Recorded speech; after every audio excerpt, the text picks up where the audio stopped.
Good morning, everyone. Mr. Geidel here, and today we're going to be taking a look at some motion tracking software that we're going to use throughout the year in our physics course. Um, let's go ahead and flick over to here. Hey, so just taking a look at this, you actually see a little screenshot. Now, this is from a set of Google Slides that will be made available to you in the classroom there under course resources, because we're going to be doing lots of labs, most of the years about motion in one form or the other. So this is going to be you may refer to this throughout the year here. Okay, I'm going to go back to the beginning of my little presentation here and actually present. Okay.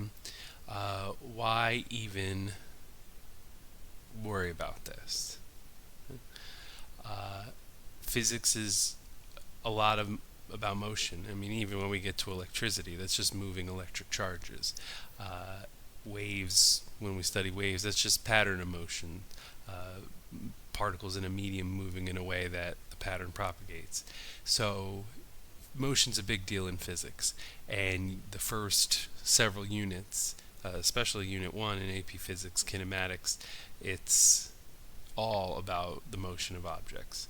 In order to describe the motion of an object, we need information about its position. We also are interested in things like speed and acceleration, but as we will see, speed is just the object's position changing, right? At what rate does the position change? How many miles down the highway do I get in 1 hour? Okay, so speed is a rate of change of position. Turns out acceleration is just a rate of change of speed or velocity also. So it all boils down to where the object is at various points in time. So how do we measure and describe where an object is in time? Right? The hand method by hand, if you wanted to take some lab data and describe an object's motion here, there's a little picture of a jar rolling down a ramp there. You might take out a stopwatch and time how long it takes to go a certain distance. I could do that in the car too. If I'm going down Highway 84 there and I take out a stopwatch or a timer and I time how long it takes for me to get from mile marker 13 to mile marker 14. Okay, if I know it took me this amount of time to go for 1 mile, I can turn that into we call it a unit rate, and that's a speed in miles per hour, for example. Or here we can do centimeters per second. How many centimeters per second is this object rolling down the ramp with? So you imagine marking. Okay, if I know my ramp is 1 meter long, maybe I just see how long it takes to get down that 1 meter. That works too. Throughout the course, we're going to talk about the difference between average speed or average velocity and instantaneous speed, instantaneous velocity. If I need to know the speed at a certain moment, hey, this technique might not work because the object starts very slow and it speeds up by the end of the ramp, and so there's different speeds throughout the experiment here. And what I would do, took 2 seconds to get down 1 meter, that would be an average speed or an average velocity, but this will work. And if I, instead of using the full 1 meter ramp, I did what is described here. I took a piece of tape and I put tape down every 10 centimeters. Now I can get a little more specific. I could roll it down and instead just use my stopwatch. How long did it take to get through the first 10 centimeters? Write that down. Redo it. How long did it take to get through 20 centimeters from rest? How long for 30, and so on and so forth. Or if I was really good with a stopwatch and I had a lap button, maybe I can click lap, every 10 centimeters and fill out my little data table here that way. And so this is the by hand method, right? We make measurements of distances and times, right? And that can give us a chart of where it is over time, how far from the origin. And that's an important idea too. When we say distance, I try to be specific. Like here in this little example, I say the distance rolled down the ramp in that time. It's always a distance from what? Distance in between what? So there's an origin, there's a coordinate system that we set up for this. Okay. One might fill out a data table like that to make a graph like this. Okay, this is a visual representation of where the object is over time, distance over time. Again, we're going to be specific, not just any old distance, but the distance the object traveled, and not just any old time, but the time it took to get from the beginning of the experiment to the point that you're talking about there.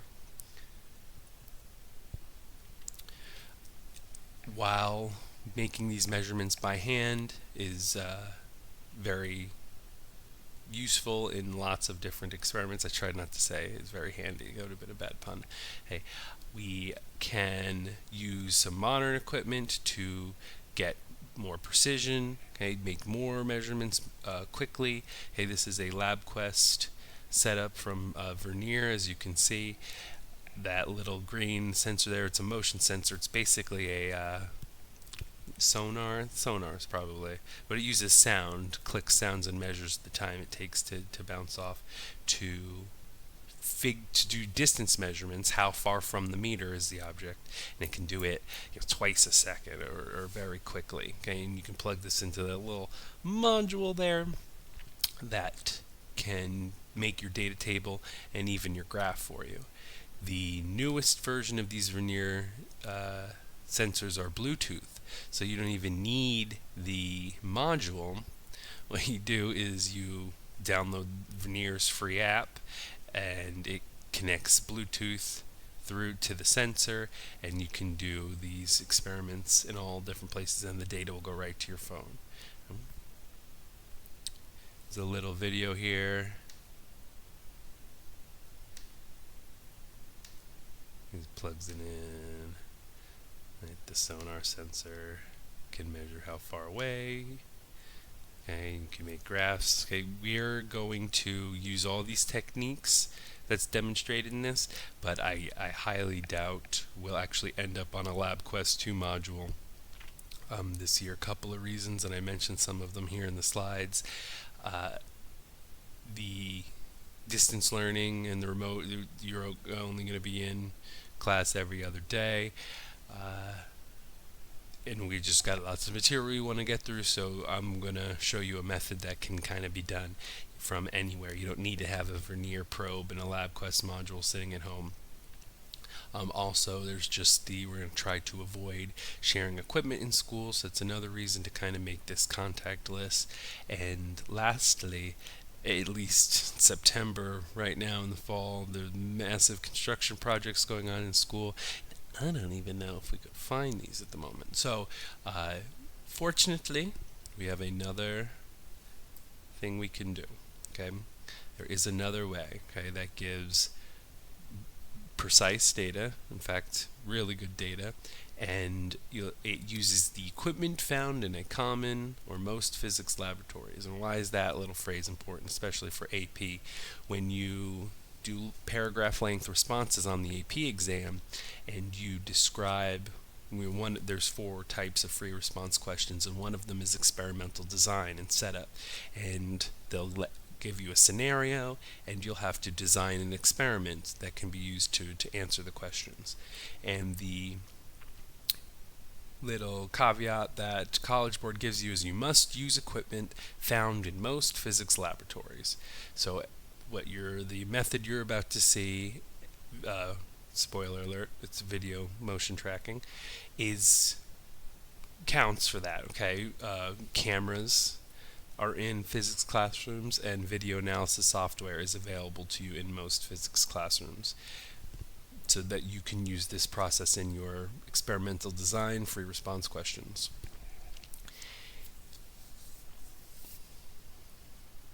So that's why I make a big deal of pointing that out. For the record, go back real quick, the Labquest probes is also equipment that you could reliably find in most laboratories. So are stopwatches and meter sticks and measuring tape. So all that's good. But here's a method that you just need the camera on your smartphone and some motion tracking software, and you can do this from home, from school. So this is the process that we're going to explore here. Okay. Again, we need to collect information about the motion of all sorts of different things in order to do kinematics. And there's lots of solutions out there. Some are for sale, and they're really sophisticated products with lots of features. Some are free, but you need to be downloaded and installed. And is it the Windows version or the Mac version or the Linux version? This one that I'm going to suggest here is open source, which is neat. It runs in a browser, which is really cool because you don't have to download anything. It just anything with a web browser that accesses the internet will work, including Chromebooks and other thin light clients. And it's free and it's simple to use. It can be quirky sometimes, but I'll show you some of that.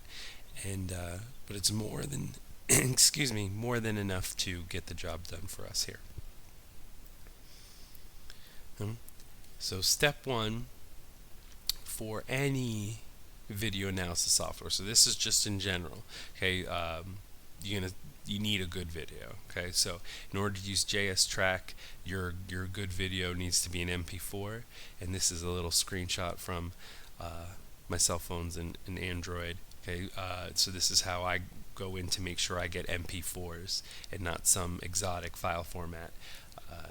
Camera settings, or I go to make sure I'm on video first, settings, and then I can mess with this, and you just turn it down. If you have more options than these three here, you just, when you get into HD, it starts changing the file formats. And hey, you can record a video and open it up in the file manager and see what setting it is, and if you're MP4, you're good. Note the frames per second. If you have a slow motion version, it might film in 120 frames per second but still play back in 30 frames per second. 30 is kind of standard. Film is in 24 frames per second. So there are different values that it could be other than 30. So while you're in here making sure you're getting MP4s, you can note the frame rate. FPS is frames per second. And again, this little note here mentions there's online file converters. You can Google them. Some just lambast you with ads for their service. Some you get 5 free conversions, and then you have to sign up and pay or whatever. So there are ways to, if you do end up with something other than an MP4, to convert into it. And this last point here, I think the iPhones, they have the live pictures or videos that you can hit a button and slow it down. Avoid that.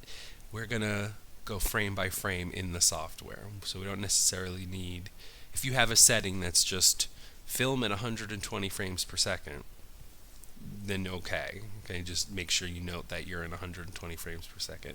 But anything that's gonna film like normal, but then you hit a button and it slows it down, avoid that, because when we get in and we're looking at the motion frame by frame, we need to know how many frames per second we're talking about. So if your video clip changes what it films in order to create that slow motion effect, we can do all the fancy stuff with the software. Just get a good video of the object with basic settings.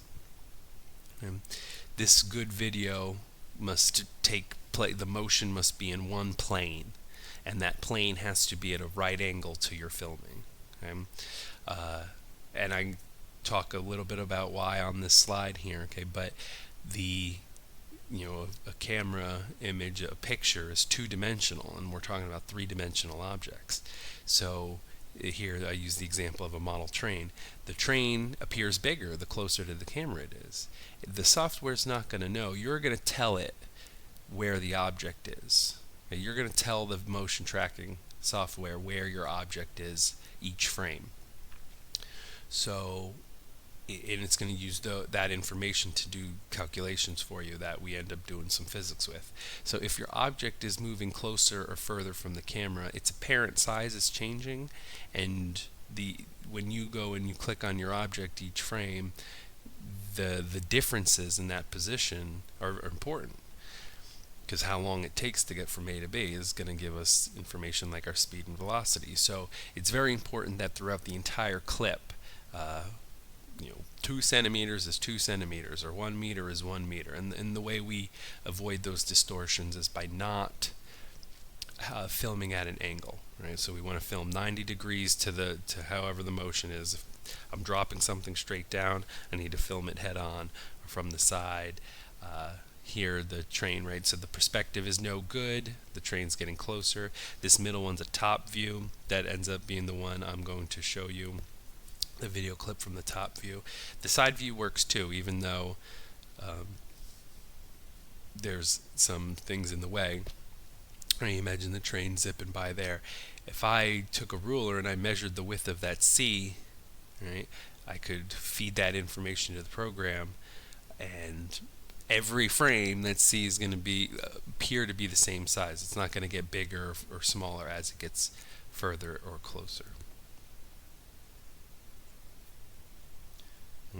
So either of these orthogonal or right angle views will work. Just don't want the perspective view. So you have a good quality video, the right file format, it's filmed at a right angle to the motion. Now we need a known distance. Okay, because again, if you took a picture of yourself up close and compared it to a picture of yourself far away, the size of your head is different, but of course in real life it's the same size. So we need to tell the program, give it a distance, a width, a depth, a length, a height, or this how far between 2 points. We need to give it one of those so that when we start clicking on our object frame by frame, the software knows not just in pixels how far it's moved, but how many pixels correspond to meters or centimeters or inches, whatever. So you take a look at the runner here, and there's a couple distances we could use, right? I would probably, if I knew the length of the shoe, if I go out to the track, my buddy wants to know how fast he comes off the starting blocks for his 100-meter hurdle, okay? And we went and this is a decent view. This is a side view here. It's a right angle. I know it's kind of got some perspective, but the runner's running left and right, and we're filming him from the side. So this angle would work. I wouldn't follow the runner. I'd let them sprint out of frame because I'm certainly not going to pan the camera, but I could film the takeoff, the start here, and I'd probably go for the length of that shoe. And every frame, if I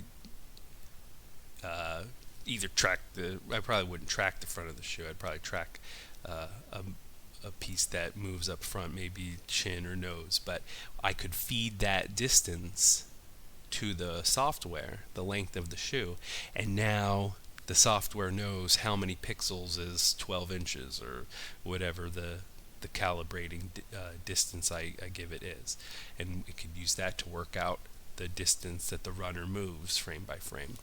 Could also use the height of the blocks or the length of that little chunk of track there. All of those work because they're all in the same plane of motion. Consider this: if I told the software that the stadium was 20 meters tall, that may be true, but it's going to think that many pixels, essentially the height of my cursor there, it's going to think that that's 20 meters. So how tall is this runner if my cursor's 20 meters tall? Okay, his shoe is over 20 meters tall if I use that information to calibrate it. So you don't want to use something in the background, you don't want to use something in the foreground. Look at this line here. It's thicker in the foreground than it is in the background. But of course you go out to the track, it's one constant distance. So if I measured the thickness of that line, and I told the software, okay, this distance right here, this width right here is 2 inches. Okay, that's actually not. It's 2 inches is a different amount of pixels where the man is running. 2 inches is many more pixels up front where I may plug that in. So whatever distance you do, it has to be in the plane of the motion, and that's why if you have some information about the object itself, that's usually good to go. And of course you can place a meter stick in your video if you're going to drop a marble and use video tracking software to find its motion, maybe drop it alongside a meter stick. And when you go to pull up your video, well, you know a meter stick is 1 meter. Okay. Alright, so let's see. How fast does that model train go? Right. It's on 70% of its maximum speed. It goes around the track at essentially constant speed. We're going to look at as it moves past the station there. How fast is it going? Okay. At what rate does its position change with time?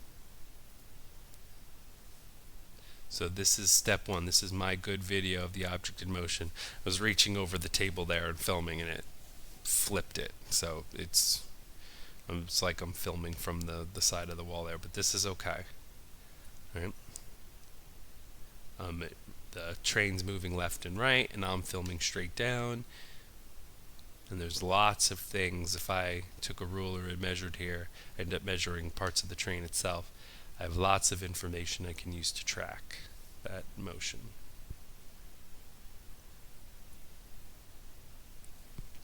In step 2, we need a known distance, so I laid the ruler alongside and took 2 up-close pictures so that we can see. Okay, so from the back handrail is at the 0 mark. The front handrail, it's about 19.5. It's actually probably 19.6 or 19.7 centimeters. And so that's a handrail to handrail measurement. I end up going with 19.5. Doesn't hurt to have more than one. In fact, I didn't even end up using that one, and I'll show you why when we get in the tracker. Okay, so now I measured the roof. From the rear point of the roof to the front of that white spot is 16.5.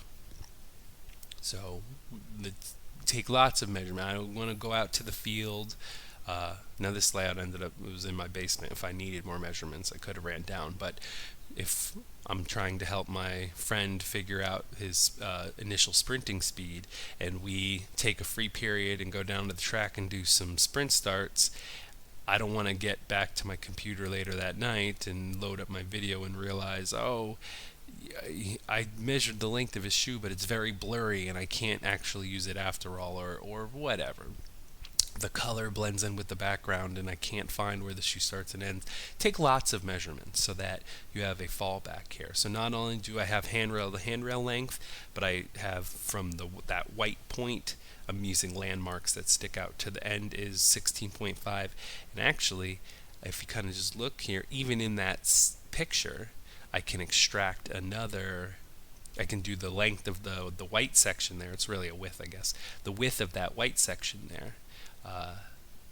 Because the origin in this measurement is the back of the roof there, right? My ruler hasn't moved though. So if the white part starts at 13.8 and the white point comes to an end at 16.5, the length, the longest length there is 2.7 centimeters. And this actually ends up being the measurement that I'm going to show you, because when I get the video in, you'll see there's problems with the other two. So collect a couple measurements. And there they are.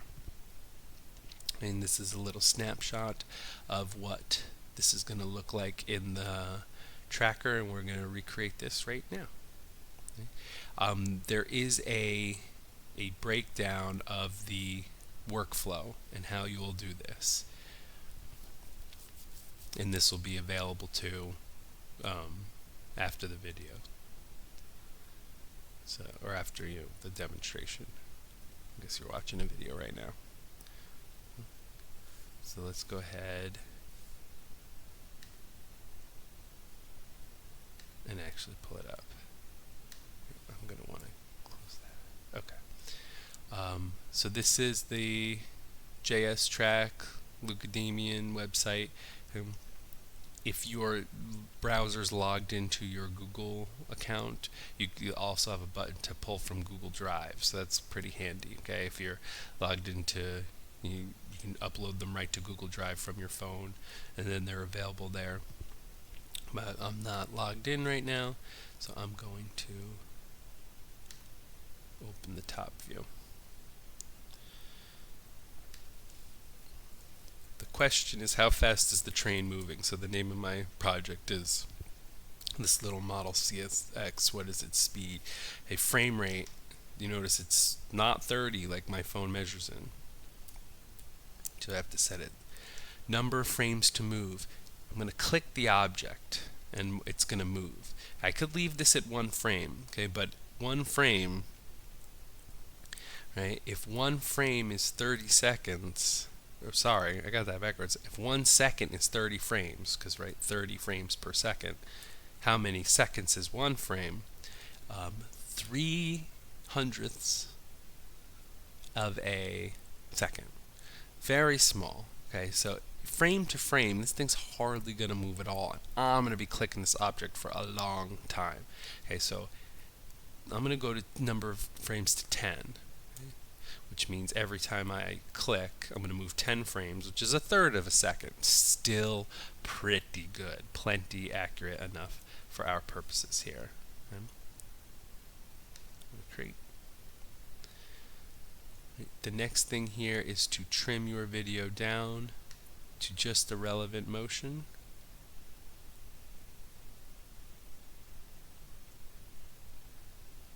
Okay. And like I said, so here, let's take a look at this. Alright, so there's the train. You'll notice the handrail is completely blurred out. I could probably make that work, okay, but I don't even see my back handrail. I wasn't orthogonal as I thought and hoped. Okay, so I could just, when I go to click and give my measurement, I could eyeball. I know the handrail's around there somewhere. Okay, but I'm gonna skip that handrail to handrail measurement. The front one's a little blurry, although I could probably figure out where it is, and the back one I don't actually have eyes on, so I might not be exactly on top of it. I have a little angle here, a little perspective here. That's okay. And it just will affect I could take that measurement and run with it, and it would affect our precision a teeny bit. Okay, the roof measurement went from the white point to the back of the roof. And again, there it is. My cursor's pointing at it. It's a little blurry. Okay, look at how crisp the white part is. It's still got some blur to it, but there's the front of the white section and there's the back of the white section. So I'm actually going to use that 2.7 centimeters like I said. So I'm going to move my video, and you'll notice I'm dragging these arrows so I set the start, the in and out of the clip. I'm going to back it up right to where the clip is. I can begin to track. And let's find where the end is going to be. So start there, it's going to go by. I want to get as many data points as I can, so I'm going to do this right till the white point goes off camera there, and then I'll drag the arrow to trim that. And so if I click my play button, you'll see it's only playing while the loop that's running is while the white section is in view. Okay, I'm going to back this up to the beginning of my section. Okay, so let's actually go back to our little workflow here. Hey, we've opened the video, we set the frame rate, okay? We've set the number of frames that jump, we've trimmed our video down to the relevant part, and we've set our playback to the beginning of the motion. Okay? So now we need to start calibrating the situation here. Okay, these are the axes. Okay. And I am going to set the origin at a place that makes sense to track this object. Okay. So each time I click, I'm going to click the same part on the object. I'm actually going to use the little point, the white, where the white comes to a point there, because it's a very noticeable and memorable landmark for me to do. So I'm going to click and drag my axes to this point. Okay. The second thing is we need to orient and turn axes so that they travel along the motion. So if I play my clip now, you notice that the train's going to drift up, right? This is my x-axis and my y-axis, and the train drifts up too. Okay, something that we're going to talk about is superposition of direction and dimension. In physics, well, in the real world, as mirrored by physics, motion in two directions can be thought of as completely separate from one another.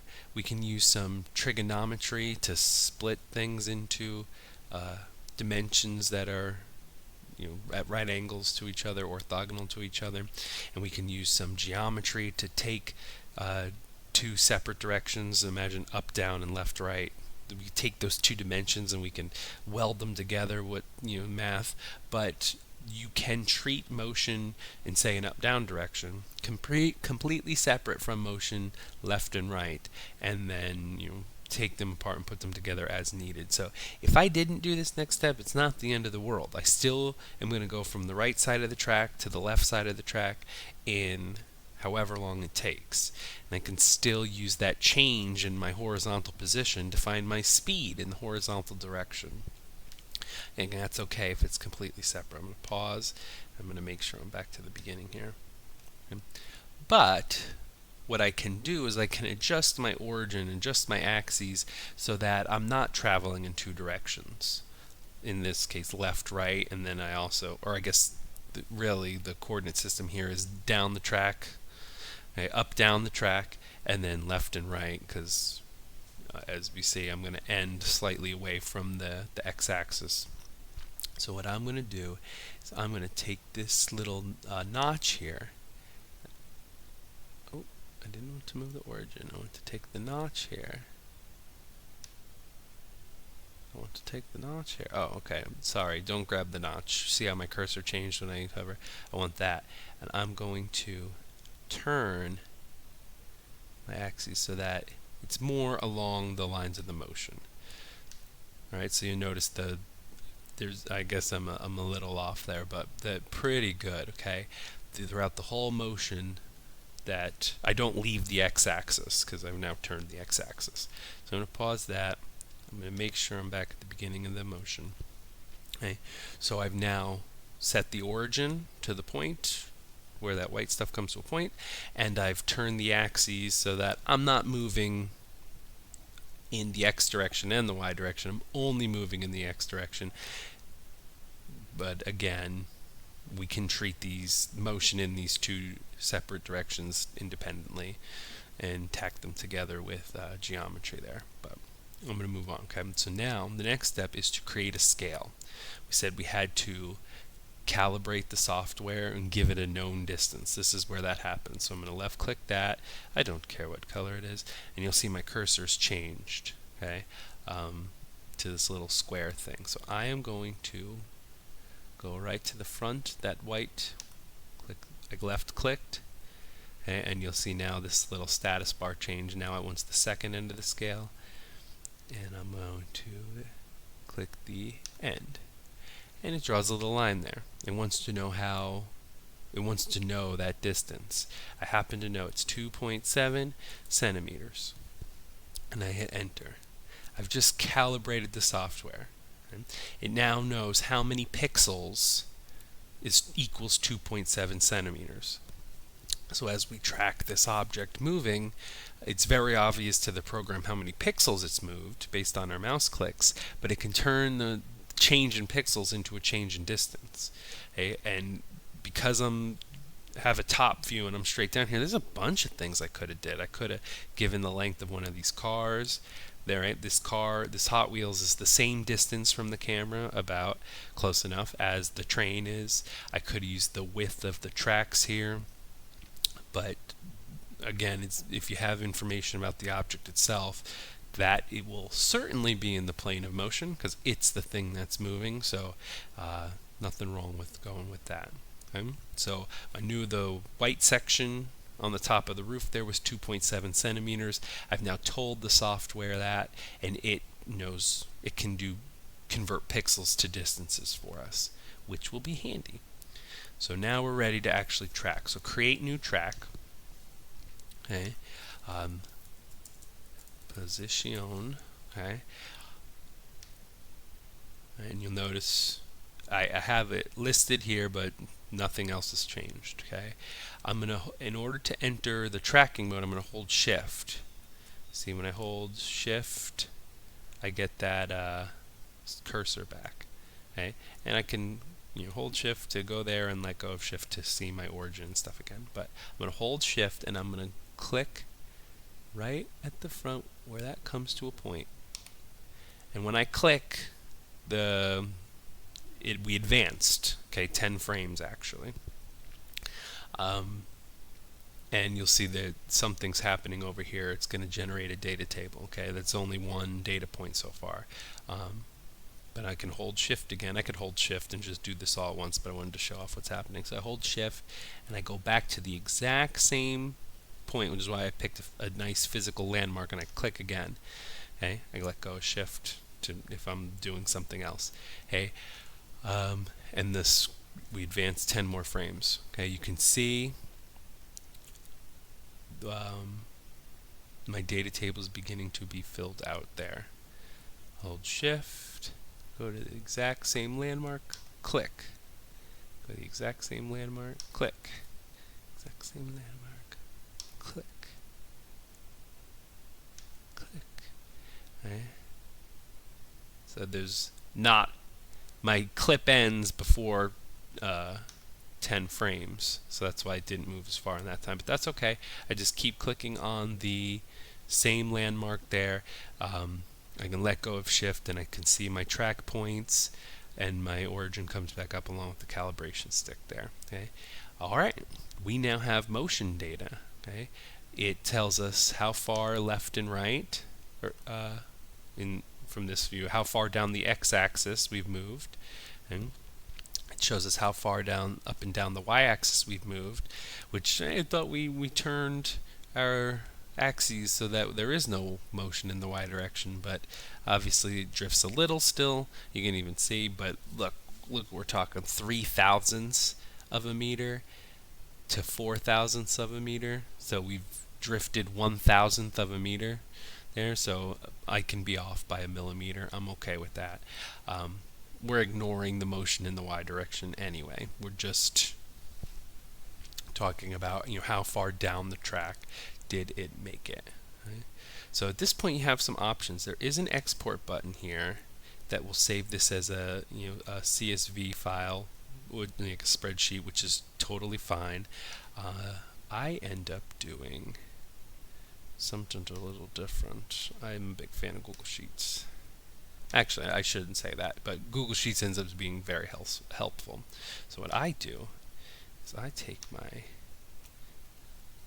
copy and paste into Google Sheets there. My units and labels didn't come over. That's unacceptable.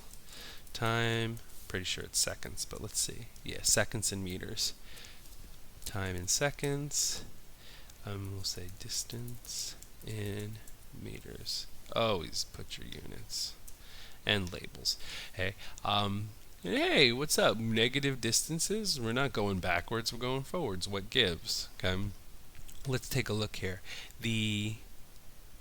That's the origin, and we're moving to the left along the x-axis. So we're actually starting at x equals 0, a position of x equals 0, and we're actually going into more and more negative territory. That's okay. If I could have easily spun my axes here and got positive numbers. It's just, oh, actually take a look at that. I didn't know it would do that. It just updated the numbers. Here, for funsies, let's compare.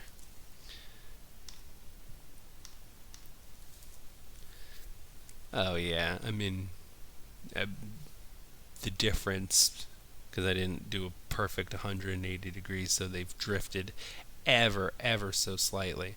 It actually doesn't matter. Okay, and this is another big idea in physics. It's the idea of coordinate systems, and a lot of times a negative sign just indicates a direction. Negative signs can be very important if it talks about how much your bank account changed. Plus is very different than negative, okay?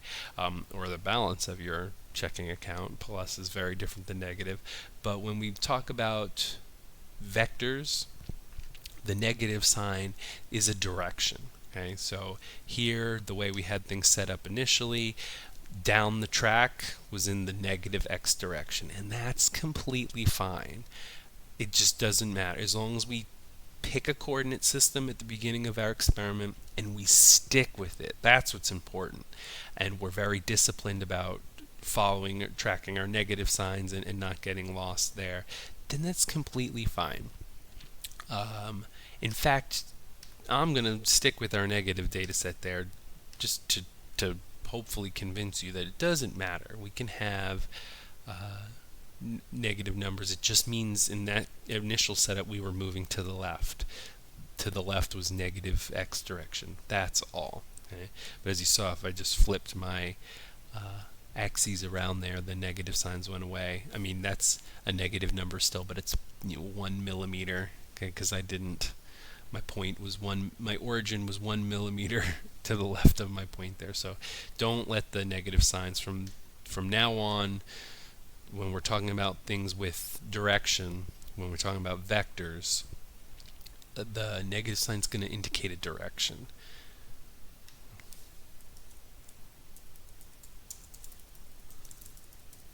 Okay. So we went through all this work to get this good motion data. It's position data, and our initial question was, how fast is this moving, right? Where's my initial question? Yeah, all right, we want to know how fast this model train's going. And I know this isn't the video we used, but it goes the same speed each lap, so however fast it was moving here is the same speed it was in the top. I guess we would have to really run an experiment to find out, right? But that's an assumption I'm going to make. Okay? So while Google Sheets is lacking in some things it does just fine with, including the generation of plots for us to do some analysis with. So I am going to highlight my data, and I'm going to insert a chart. Okay, and there I have some nice points. Because I was good about putting units and labels in my data table, look, I have units and labels on my chart already. Okay, so you do a little bit of work up front and it saves you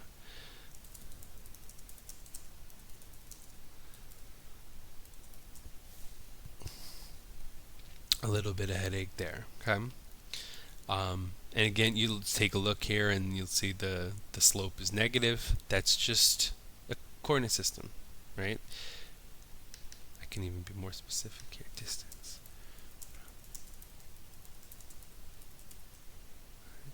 Distance from, it didn't update in my, boo, didn't update.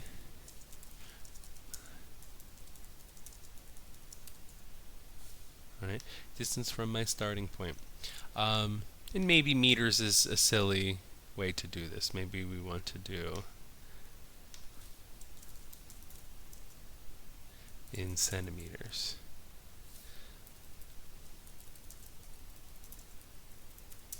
There's a cool thing about putting your data in a spreadsheet, right? You can do your unit conversion once. If I want to turn a meter into many centimeters, centi means 100.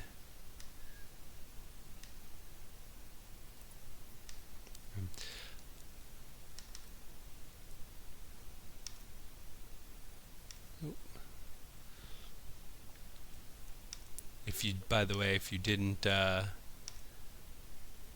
get the scatter plot initially, you can go into under setup here and you can choose the type, pick the scatter chart.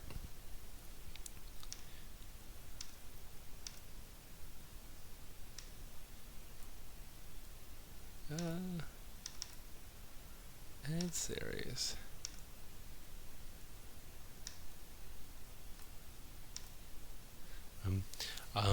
So you'll just a little friendlier, right? My known distance was in centimeters. We're talking things fractions of a meter anyway. Why not do this thing in centimeters? I will, however, want to update my. Yep. Okay. So now I have a visual representation of the motion. Okay, the position changing over time, and that's great, and there's a bunch of physics we can do with this too, as we'll see. Okay, one of the things, actually the way I teach this is there's 3 things really you can do with a graph. Okay? You can make readings off of it. Okay, how far from the origin was the train at 1 second? Okay, I might 1 second. We don't have a data point for 1 second, so let's go throw a trend line on.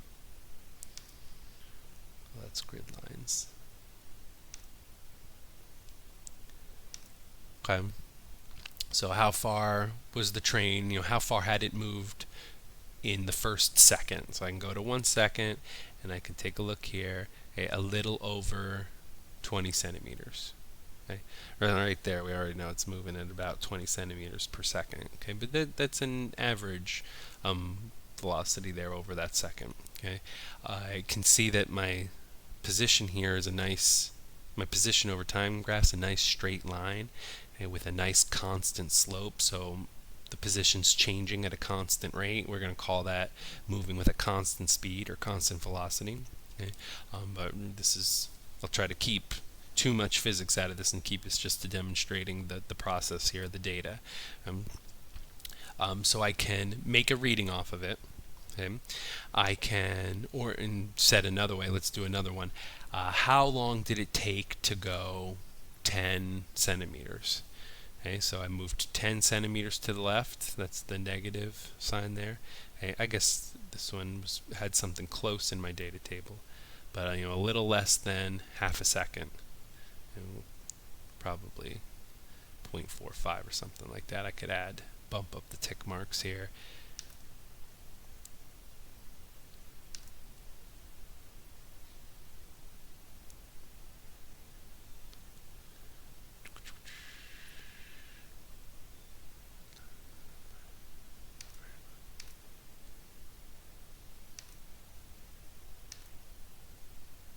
Bump it up even more.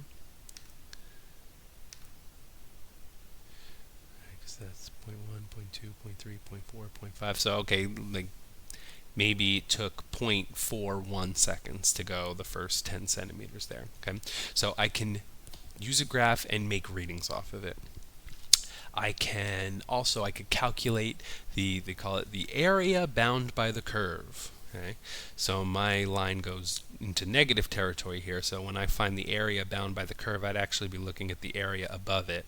Okay, it's the area in between the curve and the axes. Okay. And the third thing you can do with the graph is you could take a slope of it. Okay, so I actually have a trend line already, and if I could see the equation for that trend line, I'll have the slope, as you may remember from algebra. So let's, and as we'll cover in class too, so don't worry if you don't recall that right now. Series. My label for my trend, I'm going to say use equation, and there is y equals mx plus b, right? That's one way to express a line in mathematical equation. Okay, so my m here, my slope here is 20.7 centimeters per second, right? Because the slope is rise over run.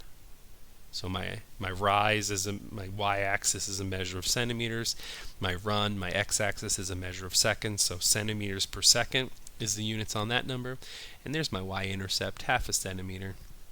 It's coordinate system stuff. That's okay. Okay, it just tells me that I began this motion, or my trend line says my motion began 0.4 centimeters away from the origin. That's not the end of the world. Okay. I can live with that amount of precision. Okay, what's really cool here is the slope.